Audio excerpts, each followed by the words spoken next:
आज हम डिस्कस करने वाले हैं यूनिट्स एंड डायमेंशंस के कुछ ऐसे इंपॉर्टेंट क्वेश्चंस जो थ्योरेटिकल क्वेश्चंस हैं और कॉम्पिटिटिव एग्जाम्स में पूछे जाते हैं। सबसे पहले हमारा क्वेश्चन है light year is a unit of. Light year किसकी यूनिट है? डिस्टेंस की। Okay. Newton second is the unit of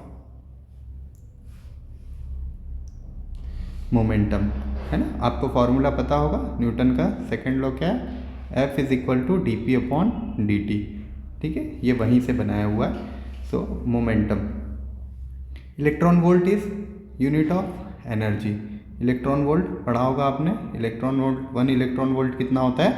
1.6 into 10⁻⁻19 of joules. Temperature can be expressed, fourth number question है, temperature can be expressed as a derived quantity in terms of any of the following. किन के term में किया जा सकता है? Length और मास में? नहीं। मास और टाइम में? नहीं। लेंथ मास टाइम में? नहीं। क्यों? क्योंकि टेम्परेचर जो है वो खुद एक बेसिक क्वांटिटी है। So none of the this will be answer. Next question है the unit of self inductance. Self inductance की यूनिट क्या होती है? हेनरी। 6 नंबर क्वेश्चन भी ऐसा ही है। In SI henry is the unit of self inductance, mutual inductance, self inductance and mutual inductance both और none of the above. So self और म्यूचुअल इंडक्टेंस दोनों ही के लिए हेनरी यूनिट यूज की जाती है। ठीक है। Young modulus of the material has the same unit as. Young modulus, कोई भी मॉड्यूलस हो, सभी की जो यूनिट होती है वो प्रेशर के इक्विवेलेंट होती है या स्ट्रेस के इक्विवेलेंट होती है। ठीक है। विच of the following is not the unit of energy? तो सिंपल है,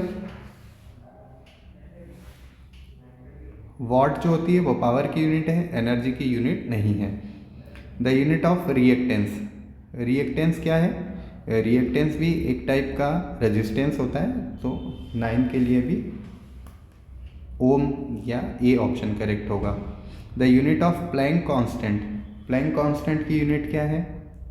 joule into second. Number of base units, 7 base units होती हैं। Which pair has the same dimensions.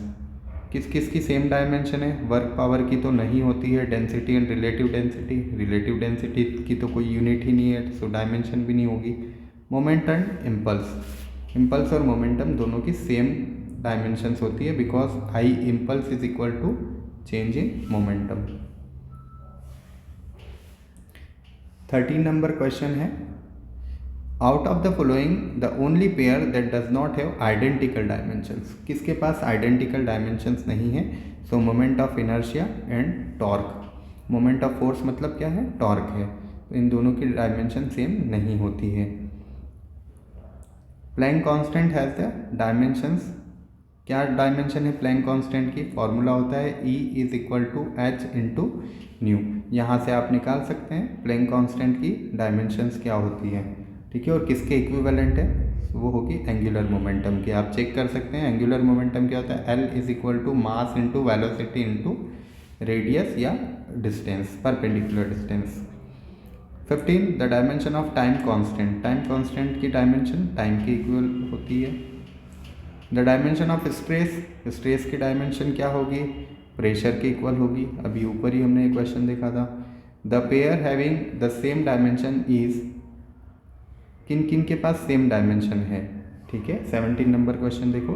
So work and torque के पास सेम डायमेंशन है।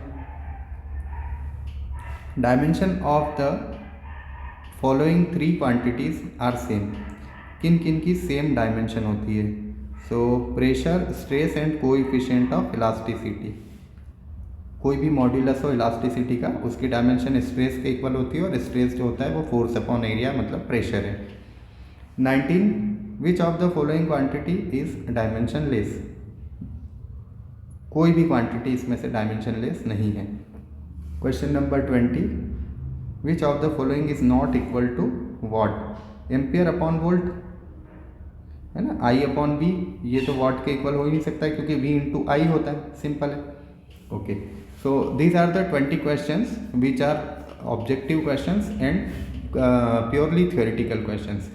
इन्हीं questions की जो न्यूमेरिकल शीट है वो हमने डिस्क्रिप्शन लिंक में दी है, आप चाहें तो वहाँ से कुछ प्रैक्टिस क्वेश्चन सॉल्व कर सकते हैं।